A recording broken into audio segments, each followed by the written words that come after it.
अच्छा, अब इस सेशन में हम डिस्कस करेंगे कि हमारे पास सेमी वेरिएबल कॉस्ट अगर है। सेमी वेरिएबल कॉस्ट वो कॉस्ट है जिसमें फिक्स्ड और वेरिएबल कैरेक्टरिस्टिक्स दोनों पाए जाते हैं। जैसे कि कॉस्ट ऑफ इलेक्ट्रिसिटी है, वाटर है, गैस है, कोल है, इनमें फिक्स्ड और वेरिएबल दोनों पोर्शंस पाए जाते हैं। क्यों पाए जाते हैं? उसके दो रीजंस हैं। मिनिमम क्वांटिटी रिक्वायर्ड होती है हमें, तो वो फिक्स्ड पोर्शन है, और उसके बाद जो beyond this minimum level of cost additional cost varies, जो वेरी करती है कॉस्ट, वो वेरिएबल कॉस्ट है, या अकाउंटिंग क्लासिफिकेशन की वजह से भी हो सकता है। फिर हमने इसको ग्राफिकली भी देखा कि ये जो पोर्शन है हमारे पास, जो स्ट्रेट लाइन है, इससे नीचे वाला पोर्शन जो है ये फिक्स्ड एलिमेंट है, और उसके बाद जो स्लोप आ रही है, चेंज आ रहा है, वो वेरिएबल पोर्शन है। अब इनको सेपरेट हम कैसे करेंगे? Separating fixed and variable cost, अगर हमने इनको सेपरेट करना है तो एक तरीका ये है कि हम इसके लिए मैनेजरियल जजमेंट या अपना एक्सपीरियंस यूज करें, जो कि हम यूज कर सकते हैं, और उसकी बेस पे बताएं कि इसमें फिक्स पोर्शन कितना है और वेरिएबल पोर्शन कितना है। लेकिन जो कंप्यूटेशनल मेथड्स हैं वो ज़्यादा रिलायबल है। ज़्यादा रिलायबल इस वजह से है क्योंकि एक तो वो हिस्टोरिकल डाटा के ऊपर बेस्ड है, मतलब फैक्चुअल है, फैक्ट्स के ऊपर बेस्ड है, कोई इंट्यूशन उसमें नहीं है, कोई एजम्पशंस उसमें नहीं है। और अगर कोई एबनॉर्मेलिटी उसमें पाई जाती है तो वो एबनॉर्मेलिटी भी हम रिमूव करते हैं, वो रिमूव कर सकते हैं। स्टैटिस्टिक्स में हमारे पास मेथड्स मौजूद हैं जिनके ज़रिए से हम एबनॉर्मेलिटीज़ रिमूव कर सकते हैं, और जो इन्फ्लेशन का इफेक्ट है उसको भी हम एडजस्ट करते हैं। तो फिक्स्ड और वेरिएबल कॉस्ट को सेपरेट करने के लिए जो हमारे पास मेथड्स हैं वो high and low point method है, जिसमें हम एक हाई और एक लो पॉइंट यूज करते हैं, और उसकी बेस पे हम फिक्स्ड और वेरिएबल कॉस्ट को अलग अलग कर लेते हैं। फिर जो सेकंड मेथड है वो हमारे पास स्कैटर ग्राफ मेथड है, जिसके ज़रिए से हम स्कैटर ग्राफ के ज़रिए से ग्राफ बना के हम फिक्स्ड और वेरिएबल कॉस्ट को अलग अलग कर सकते हैं। फिर तीसरा मेथड जो है वो रिग्रेशन मेथड है, जिसमें हम रिग्रेशन लाइन को यूज़ करते हैं, और उससे हम बता देते हैं कि इसमें फिक्स्ड और वेरिएबल पोर्शन कितना है।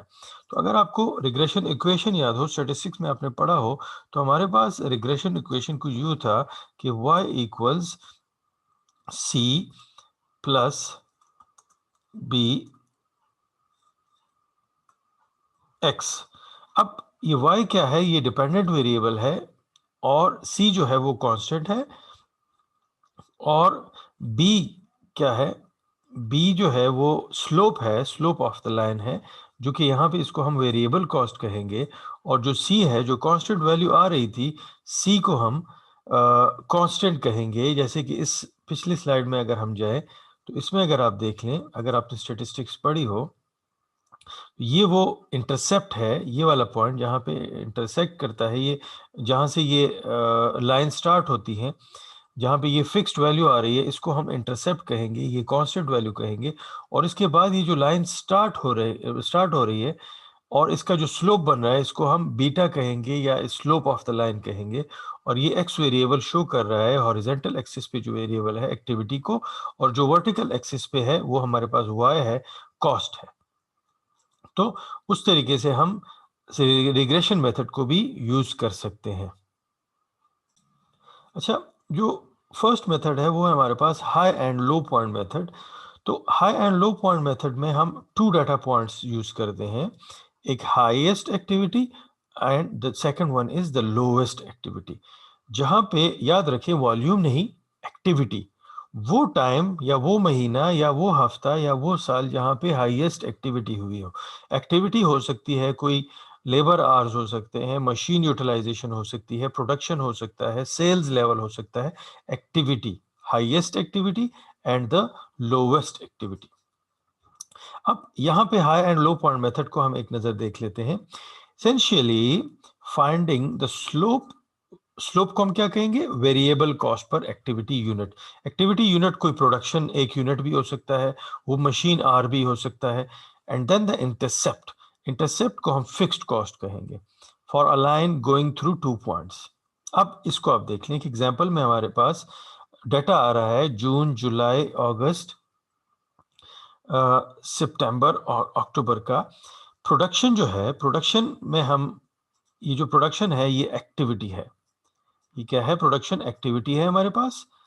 और जो टोटल कॉस्ट है ये जाहिर कर रहा है कॉस्ट को, जो टोटल कॉस्ट आ रही है, इसमें अब वेरिएबल भी है। ये जितनी भी कॉस्ट आपको नजर आ रही है उसमें वेरिएबल पोर्शन भी है और फिक्स्ड पोर्शन भी है। अब इसमें से हमने वेरिएबल और फिक्स्ड को अलग अलग करना है, और ये प्रोडक्शन है जो कि जिसको हम एक्टिविटी कह रहे हैं। जून में 700 यूनिट्स प्रोड्यूस हो रहे हैं और उनकी टोटल कॉस्ट 3200 है। जुलाई में 800 यूनिट्स प्रोड्यूस हो रहे हैं, 3800 उसकी कॉस्ट आ रही है। इस तरह आपके पास सारा डेटा। अब इसको आप देख लें, एक्टिविटी को आप देख लें। एक्टिविटी में हमारे पास जो सबसे ज्यादा एक्टिविटी जहां पे आ रही है वो अगस्त का महीना है, जहां पे हाई एक्टिविटी आ रही है। कॉस्ट की बात मैं नहीं कर रहा हूं, एक्टिविटी की बात कर रहा हूं। एक्टिविटी सबसे ज्यादा जो है वो अगस्त में है, और जो सबसे कम एक्टिविटी आ रही है वो अक्टूबर में आ रही है। तो हमने आइडेंटिफाई कर लिया कि हाईएस्ट एक्टिविटी यहाँ पे है और लोवेस्ट एक्टिविटी यहाँ पे है। अब इसके अगेंस्ट कॉस्ट कितनी है ये डाटा आपके पास होना चाहिए। ये चार चीजें आपके लिए काफी हैं in order to separate fixed and variable cost. ये चार चीजें आपके पास आ गई, highest activity and the related cost, lowest activity and the related cost.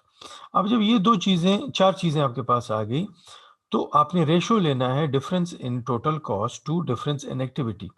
Difference in total cost means के हाईएस्ट कॉस्ट में से लोअर कॉस्ट को माइनस करना है आपने, उसका रेशो लेना है आपने। हाईएस्ट एक्टिविटी में से लोवेस्ट एक्टिविटी को आपने माइनस करना है, मतलब कि कॉस्ट का आपने रेशो लेना है with activity. Difference in cost to difference in activity, तो आपके पास क्या आ जाएगा, variable cost per unit of activity, या इसको हम वेरिएबल रेट भी कहते हैं। वेरिएबल रेट आपके पास आ जाएगा, वेरिएबल रेट या variable cost per unit, variable cost पर प्रोडक्शन यूनिट, जो भी आपने एक्टिविटी रखी हुई है। तो 4300 में से हमने 2050 माइनस किया तो 2250 आ गया, और प्रोडक्शन में 900 में से हमने 400 माइनस किया तो 500 आ गया। तो जब हमने इनकी कैलकुलेशन की तो हमारे पास आ गया जो वेरिएबल कॉस्ट है दैट इज $4.50 पर यूनिट। अब ये तो हमारे पास आ गया। अब हम इसको कैसे यूज करेंगे in order to calculate the fix cost. जब फिक्स कॉस्ट आ जाएगा तो उसके ऊपर जो पोर्शन होगा वो वेरिएबल होगा। अब टोटल कॉस्ट जो है वो हमारे पास हाईएस्ट एक्टिविटी पे 4300 है और लोवेस्ट एक्टिविटी पे 2050 है। इसमें से हम वेरिएबल कॉस्ट कैलकुलेट कर सकते हैं। Variable cost is equal to activity, activity जितनी भी हो रही है, एक्टिविटी हमारे पास हो रही है हाईएस्ट पे 900 हो रही है और लोवेस्ट पे जो हमारे पास एक्टिविटी हो रही है वो 4300, सॉरी, एक्टिविटी जो है वो 400 हो रही है। तो एक्टिविटी को आप मतलब कितने यूनिट्स प्रोड्यूस हो रहे हैं, और एक यूनिट का रेट जो है वो 4.5 है। 4.5 एक यूनिट का रेट है, वेरिएबल कॉस्ट है पर यूनिट, और टोटल यूनिट्स हमने प्रोड्यूस किए हैं 900। तो अगर हम इन दोनों को मल्टीप्लाई करें तो हमारे पास वेरिएबल कॉस्ट आ जाएगी फॉर प्रोड्यूसिंग 900 यूनिट्स। तो 900 यूनिट्स की जो टोटल वेरिएबल कॉस्ट है वो आ रही है 4050। तो अगर हम टोटल कॉस्ट में से जो कि 4300 है उसमें से हम माइनस करें 4050, तो हमारे पास जो वैल्यू आ रही है वो 250 आ रही है। Total cost minus variable cost gives us fixed cost. फिर लो एक्टिविटी लेवल पे हमारे पास जो टोटल कॉस्ट है वो 2050 है। उसमें से वेरिएबल कॉस्ट हमने कैसे कैलकुलेट करना है कि टोटल प्रोडक्शन जितने भी यूनिट्स हम प्रोड्यूस कर रहे हैं उसको हम मल्टीप्लाई कर लेंगे पर यूनिट जो वेरिएबल कॉस्ट है जो हमने थोड़ी देर पहले कैलकुलेट की। इन दोनों को जब हम मल्टीप्लाई करेंगे तो हमारे पास वेरिएबल कॉस्ट जो है वो 1800 आ गया। अब जब टोटल कॉस्ट में से वेरिएबल कॉस्ट हम माइनस करेंगे तो हमारे पास फिक्स्ड कॉस्ट की वैल्यू आ जाएगी। अब इन दोनों वैल्यूज को आप देख लें तो वो वाकई में फिक्स्ड ही है, मतलब कि ये दोनों वैल्यूज सेम है। तो जितनी भी हमारे पास टोटल कॉस्ट आ रही है उसमें से ये हमने नतीजा अखज़ कर लिया, ये चीज़ हम डिराइव कर रहे हैं कि इन सारी कॉस्ट में से 250 जो है वो फिक्स्ड है। अगर पहले जून की वैल्यू को हम देख लें तो इसमें से 2950 जो है वो वेरिएबल है और 250 फिक्स्ड है। इसको अगर आप देख लें तो 3550 जो है वो वेरिएबल है और 3800 जो है वो बाकी जो उसके ऊपर है 250 वो फिक्स्ड है। इसी तरह आप हर एक को अलग अलग कर सकते हैं। अच्छा, एक और एग्जांपल ले लेते हैं, मंथ्स हैं हमारे पास, then the number of guest. यहाँ पे जो नंबर ऑफ गेस्ट हैं वो एक्टिविटी है हमारे पास, और टोटल कॉस्ट इन डॉलर जो आ रही है ये हमारे पास राइट साइड पे जो थर्ड कॉलम है इसमें आ रही है। अब यहाँ पे इनको अगर आप देख लें, इस एक्टिविटी को आप देख लें, आपने हाईएस्ट एक्टिविटी देखनी है, कॉस्ट नहीं, हाईएस्ट एक्टिविटी। ये हमारे पास अक्टूबर तक का डेटा है। तो अगर आप इस वैल्यू को देख लें, 4210 को आप देख लें, तो this is the highest activity month, और इसके अगेंस्ट जो कॉस्ट आ रही है दैट इज 3.769 मिलियन, ये आ रही है। फिर जो हमारे पास जो लोवेस्ट एक्टिविटी मंथ है दैट इज मार्च। मार्च में लोवेस्ट एक्टिविटी हो रही है, उसमें आपको जो कॉस्ट आ रही है वो दैट इज 9.6 मिलियन। अब ये दो पॉइंट्स हमने ले लिए, ये डेटा आपके पास 30 डेज का भी हो सकता है, ये डेटा आपके पास 12 मंथ्स का भी हो सकता है, ये डेटा आपके पास 52 वीक्स का भी हो सकता है। उसमें से जस्ट आपने दो पॉइंट्स उठाने हैं, the highest activity level and the lowest activity level, और उनकी उसके अगेंस्ट कॉस्ट। तो वेरिएबल रेट हमने कैलकुलेट करना है, कॉस्ट का डिफरेंस, इन दोनों का difference, highest cost minus lowest cost, highest cost minus lowest cost का रेशो हमने लेना है with highest activity minus lowest activity का अगर आप रेशो ले लें, इसमें से हमारे पास आया 280 9000 और इसमें से हमारे पास आया 3220। इसका जब हमने रेशो लिया तो हमारे पास एक गेस्ट के ऊपर जो वेरिएबल कॉस्ट है, वेरिएबल कॉस्ट पर गेस्ट जो है वो $872 है, एक गेस्ट के ऊपर कॉस्ट। कौन सी कॉस्ट? वेरिएबल कॉस्ट, एक यूनिट के ऊपर। एक एक्टिविटी हमारे क्या है? गेस्ट हमारी एक्टिविटी है। तो एक एक्टिविटी के ऊपर जो हमारी कॉस्ट आ रही है वेरिएबल दैट इज 872। तो हम 2 का भी कैलकुलेट कर सकते हैं, हम 100 का भी कैलकुलेट कर सकते हैं, हम 42 10 गेस्ट का भी कर सकते हैं, हम 900 गेस्ट का भी कर सकते हैं। तो फिर हमने सेपरेट करना है फिक्स्ड और वेरिएबल कॉस्ट को। तो हाई एक्टिविटी पे हमारे पास जो टोटल कॉस्ट आ रही है दैट इज 3.769 मिलियन। 3.769 मिलियन जो है वो हमारे पास टोटल कॉस्ट है। उसमें से हमने वेरिएबल कॉस्ट माइनस करना है। वेरिएबल कॉस्ट कैसे कैलकुलेट करेंगे? एक्टिविटी को हम, हाईएस्ट एक्टिविटी को हम मल्टीप्लाई करेंगे विद वेरिएबल रेट। जब मल्टीप्लाई करेंगे दोनों को तो हमारे पास जो वेरिएबल कॉस्ट है वो आ रही है 3.672 मिलियन आ रही है। तो इसमें से जब हमने 3.76 मिलियन में से हमने जब 3.67 मिलियन माइनस किया तो हमारे पास वैल्यू आ गई 96,364।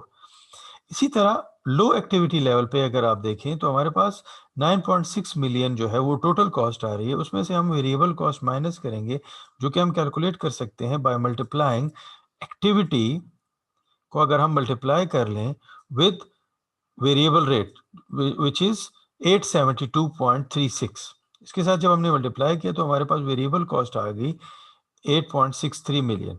तो अगर हम टोटल कॉस्ट में से वेरिएबल कॉस्ट माइनस कर लें तो हमारे पास फिक्स्ड कॉस्ट की फिगर आ जाएगी।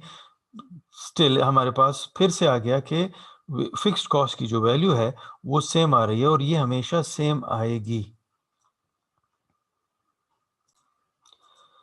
अच्छा, फिर एक और एग्जांपल हमारे सामने है हाई लो पॉइंट मेथड की। The following relationships between units produced and cost are observed. High activity level जो है सीधा सीधा डाटा दिया गया है। हाई एक्टिविटी लेवल पे हमारे पास जो यूनिट्स प्रोड्यूस्ड हैं या जो भी है प्रोडक्शन यूनिट है 67,500 है, और लो एक्टिविटी लेवल पे 17,500 है। इन दोनों का जो हमने डिफरेंस कैलकुलेट किया दैट इज 50,000, और कॉस्ट का जो हमने डिफरेंस कैलकुलेट किया 8,500। अब 8,500 को डिवाइड करें आप 50,000 पे तो आपके पास वेरिएबल रेट आ जाएगा। फिर हाई एक्टिविटी को आप वेरिएबल कॉस्ट के साथ, वेरिएबल रेट के साथ मल्टीप्लाई करें, और लो एक्टिविटी को आप वेरिएबल रेट के साथ मल्टीप्लाई करें। दोनों से आपके पास वेरिएबल कॉस्ट आ जाएगी। टोटल कॉस्ट में से वो वेरिएबल कॉस्ट माइनस करें तो दोनों केसेस में आपके पास जो फिक्स्ड कॉस्ट है वो आप कैलकुलेट कर सकते हैं, जैसे हमने पिछले एग्जांपल्स में किया। अच्छा, हम एक और एग्जांपल की तरफ आते हैं। High low point method example है। जनवरी और अगस्त का डाटा है। जनवरी में हमारे पास जो नंबर ऑफ मेंबर्स हैं वो कम है और अगस्त में ज़्यादा है। इट मींस कि this is low activity month and August is the high activity month, highest activity and low activity. अब उसमें जो हमारे पास अमाउंट है, जो कॉस्ट हमने पे की है, that is 70,000 in low and 78,000 in high activity month. अब हमने करना क्या है कि वेरिएबल कॉस्ट पर मंथ जो है, पर मेंबर अगर हम कैलकुलेट करें तो हमारे पास कॉस्ट का डिफरेंस टू एक्टिविटी का डिफरेंस, तो कॉस्ट जो है 78,000 में से हमने माइनस किया 70,000 तो 8,000 आ गया, 1250 में से हमने 1000 माइनस किया तो 250 आ गया। इन दोनों का अगर हम रेशियो ले लें तो हमारी जो वेरिएबल कॉस्ट है वो आ रही है 32 डॉलर्स पर मेंबर। एक मेंबर की कॉस्ट जो है, ये कोई क्लब है कोई भी चीज है, एक मेंबर के ऊपर हमारी कॉस्ट आ रही है 32। तो हम 2 का भी कैलकुलेट कर सकते हैं, इन 1000 का भी कर सकते हैं, 1250 का भी कर सकते हैं। अगर कोई और वैल्यू आती है तो टोटल वेरिएबल कॉस्ट हम बाय मल्टीप्लाइंग विद 32 हम कर सकते हैं। तो फिक्स्ड कॉस्ट पर मंथ हम कैसे कैलकुलेट करेंगे? 78,000 लो एक्टिविटी पे हम अगर कैलकुलेट करें, this is for low activity, 78 sorry high activity, 78,000 में से हमने वेरिएबल कॉस्ट माइनस किया, वेरिएबल कॉस्ट हमने कैलकुलेट किया 1250 मेंबर्स में से हमने 32 मल्टीप्लाई किया कि उसके साथ, तो टोटल वेरिएबल कॉस्ट आ गया 78,000 में से जब हमने ये माइनस किया हमारे पास वैल्यू आ गई 38। अब इसी चीज को यहाँ पे फिर से एक्सप्लेन किया गया है, ये हाई एक्टिविटी है और this is the low activity. तो टोटल कॉस्ट है हमारे पास लो एक्टिविटी के ऊपर 70,000, उसमें से जब हमने वेरिएबल कॉस्ट माइनस किया तो हमारे पास फिक्स कॉस्ट की वैल्यू आ गई 38,000। और इसी तरह हमने हाई एक्टिविटी पे 78,000 हमारे पास टोटल कॉस्ट है, और जब हमने वेरिएबल कॉस्ट कैलकुलेट किया बाय मल्टीप्लाइंग 1250 विद 32 तो हमारे पास 40,000 की वैल्यू आ गई। तो वहां से हमारे पास जो फिक्स्ड कॉस्ट की वैल्यू आ रही है वो भी 38,000 आ रही है। तो फिक्स्ड कॉस्ट उसमें से अलग हो गया। अब हम हर पॉइंट पे वेरिएबल कॉस्ट और फिक्स्ड कॉस्ट जब फिक्स निकाल लेंगे तो बाकी जो रह जाएगा वो हमारे पास वेरिएबल कॉस्ट की वैल्यू होगी। अच्छा, इसके बाद हम डिस्कस कर लेते हैं scatter graph method. Scatter graph method जो है वो बहुत ही इजी है as compare to high low point method.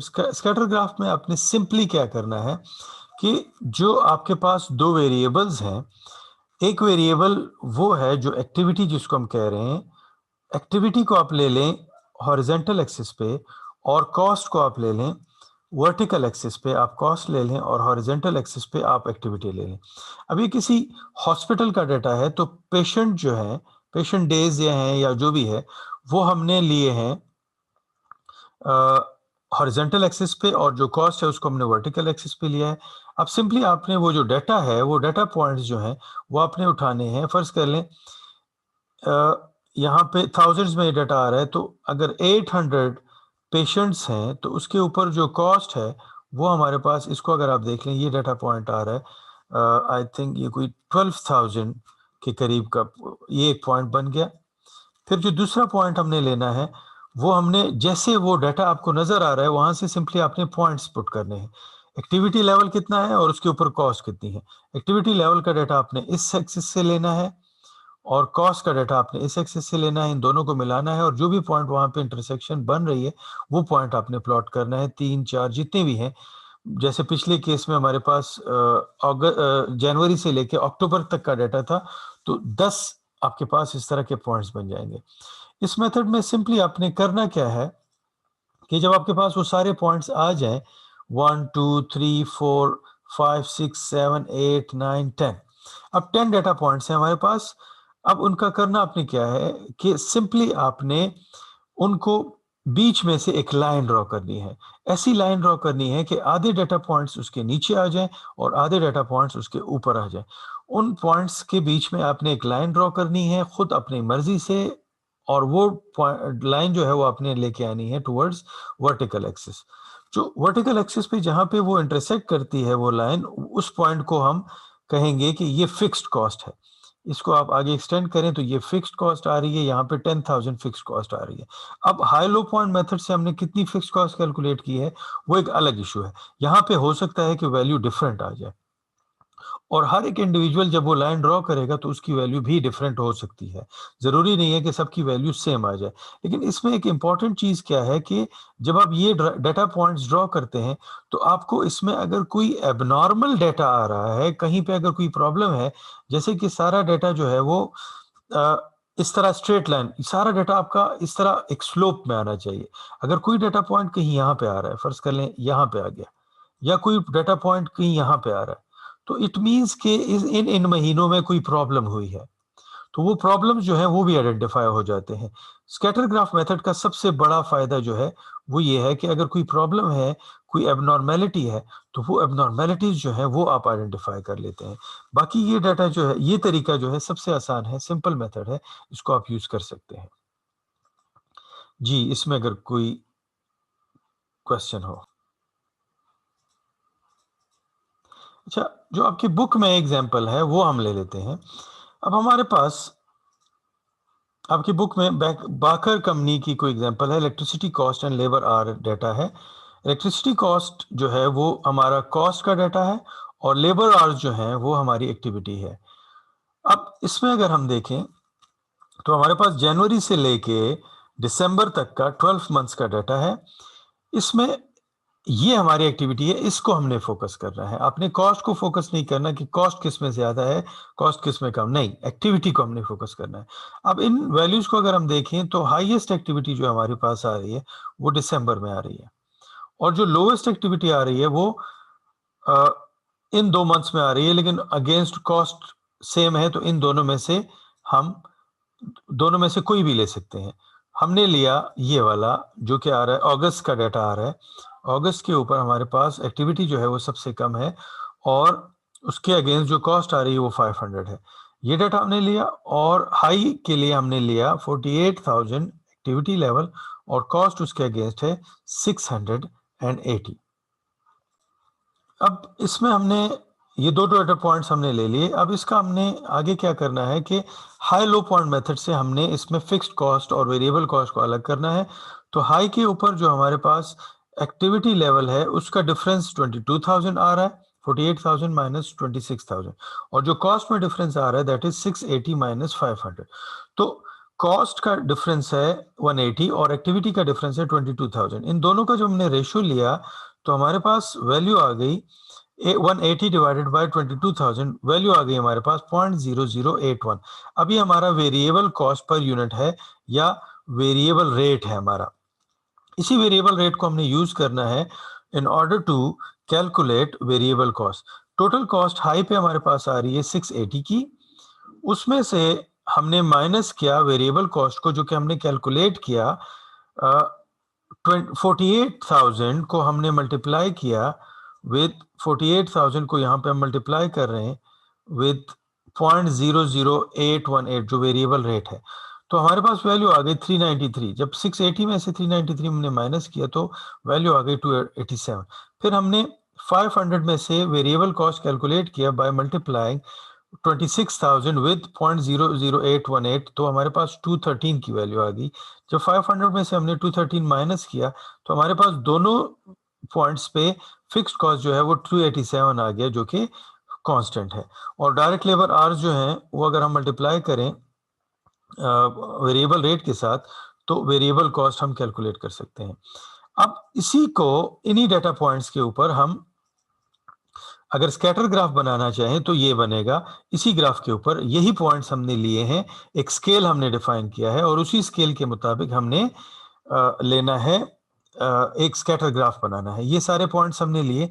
In points को अगर आप देखें तो आधे हमने ऊपर लेने हैं और आधे पॉइंट्स हमने नीचे लेने हैं, और आपको नजर आएगा एक स्लोप, आपको ऑटोमेटिकली नजर आएगी, वही स्लोप आपने यूज करनी है और ये लाइन ड्रॉ करनी है। हो सकता है बल्कि इससे बेहतर लाइन जो है वो हमारे पास बन सकती है अगर हम इसको यूं ड्रॉ करें, यहाँ से लेके यहाँ पे आ जाएं और यूं ड्रॉ करें तो ज्यादा बेहतर लाइन ड्रॉ कर सकते हैं। अब डिपेंड करता है कि आपको ये चीज किस पैटर्न में नजर आ रही है। आधे डाटा पॉइंट्स आपने ऊपर लेने हैं, आधे डाटा पॉइंट्स नीचे लेना है। हो सकता है कि एक इंडिविजुअल के पास ये लाइन जो है वो कुछ यहाँ पे पॉइंट जो है 300 पे इंटरसेक्ट करे, किसी दूसरे के पास वो 400 पे इंटरसेक्ट करे, 450 पे इंटरसेक्ट करे। ये जरूरी नहीं है कि सबके पास सेम आंसर है। तो जहां पे